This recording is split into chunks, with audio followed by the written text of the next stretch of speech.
Assalamualaikum warahmatullahi wabarakatuh. Perkenalkan, nama saya Sri Suciati. Saya mahasiswa dari Poltekkes Kemenkes Pontianak dari jurusan Sarjana Terapan Gizi dan Dietetika. Di sini saya akan menyampaikan materi tentang hipotesis penelitian.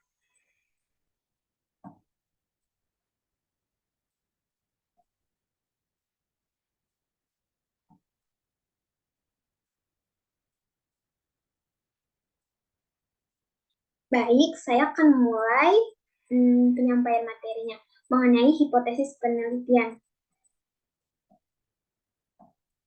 Yang pertama, definisi hipotesis. Hipotesis adalah pernyataan mengenai hubungan, proposisi, tentatif mengenai hubungan antara dua variabel atau lebih mengenai fenomena atau variabel. Fungsi utama dari suatu hipotesis penelitian adalah sebagai pedoman dalam memberikan arah dan jalannya kegiatan penelitian yang dilakukan, mulai dari penyusunan desain penelitian, penentuan kriteria dalam penyusunan instrumen penelitian, termasuk berfungsi sebagai pedoman dalam menetapkan indikator-indikator tentang aspek-aspek atau variabel-variabel yang diukur, juga sebagai pedoman dalam menentukan teknik analisis data penelitian. Selanjutnya, kriteria hipotesis. Yang pertama, hipotesis harus disusun dalam kalimat yang menyatakan hubungan antara dua variabel atau lebih. Yang kedua, hipotesis harus dilandasi argumentasi yang kuat berdasarkan pada teori dan atau pengalaman lapangan yang kuat. Yang ketiga, hipotesis harus dapat diuji dan diukur. Yang keempat, hipotesis harus disusun dalam kalimat yang singkat dan jelas. Yang kelima, hipotesis harus konsisten dengan teori-teori yang ada.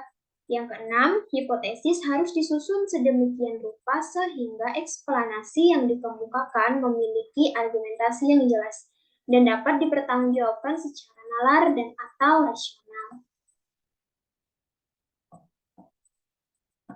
Yang keempat, tipe hipotesis. Hipotesis substantif atau hipotesis penelitian biasanya berupa pernyataan yang memberikan jawaban sementara terhadap masalah penelitian yang diajukan oleh peneliti. Misalnya, ada korelasi antar aktivitas berorganisasi dengan solidaritas sosial. Hipotesis statistik. Hipotesis yang digunakan dalam konteks statistik atau parametrik yang bersifat kuantitatif. Contohnya hipotesis statistik itu seperti ada perbedaan rata-rata prestasi belajar siswa antara siswa yang berasal dari daerah pedesaan dengan siswa yang berasal dari daerah perkotaan.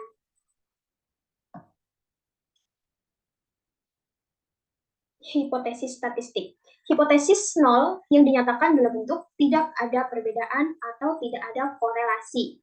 Misalnya, tidak ada perbedaan antara prestasi belajar antara siswa yang berasal dari daerah pedesaan dengan siswa yang berasal dari daerah perkotaan.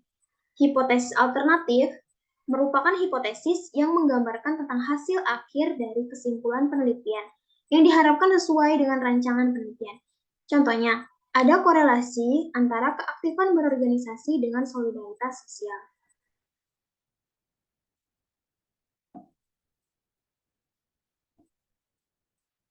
Selanjutnya, pembagian hipotesis. Ada hipotesis direksional, menunjukkan bahwa peneliti telah mengambil sikap untuk menyatakan bahwa variabel yang satu lebih tinggi dibandingkan dengan variabel yang lain. Misalnya, rata-rata prestasi belajar siswa yang diajar dengan metode baru lebih tinggi dibandingkan dengan rata-rata prestasi belajar yang diajar dengan metode konvensional. Yang kedua, hipotesis unidireksional. Peneliti belum mengambil sikap untuk menyatakan bahwa variabel yang satu lebih tinggi atau lebih rendah dibandingkan dengan variabel yang lain. Misalnya, ada perbedaan rata-rata antara prestasi belajar siswa yang diajar dengan metode baru dengan rata-rata siswa yang diajar dengan metode konvensional. Masih lanjutan dari pembagian hipotesis. Yang pertama ada hipotesis deskriptif.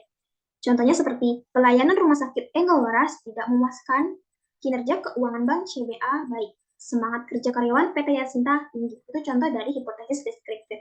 Dan yang kedua, rumah sakit Enggal sembuh lebih memuaskan dibandingkan pelayanan rumah sakit Enggel Waras. Yang ketiga, ada hipotesis asosiatif. yang contohnya seperti kepuasan pasien berpengaruh signifikan terhadap loyalitas pasien. Hipotesis merupakan jawaban sementara yang hendak diuji kebenarannya. Tidak semua peneliti memerlukan hipotesis. Penelitian yang bersifat eksploratif dan deskriptif tidak memerlukan hipotesis.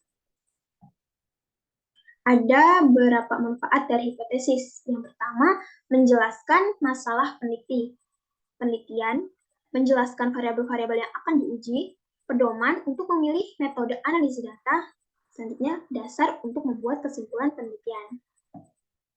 Dalam merumuskan hipotesis, ada dasarnya yaitu ada 4.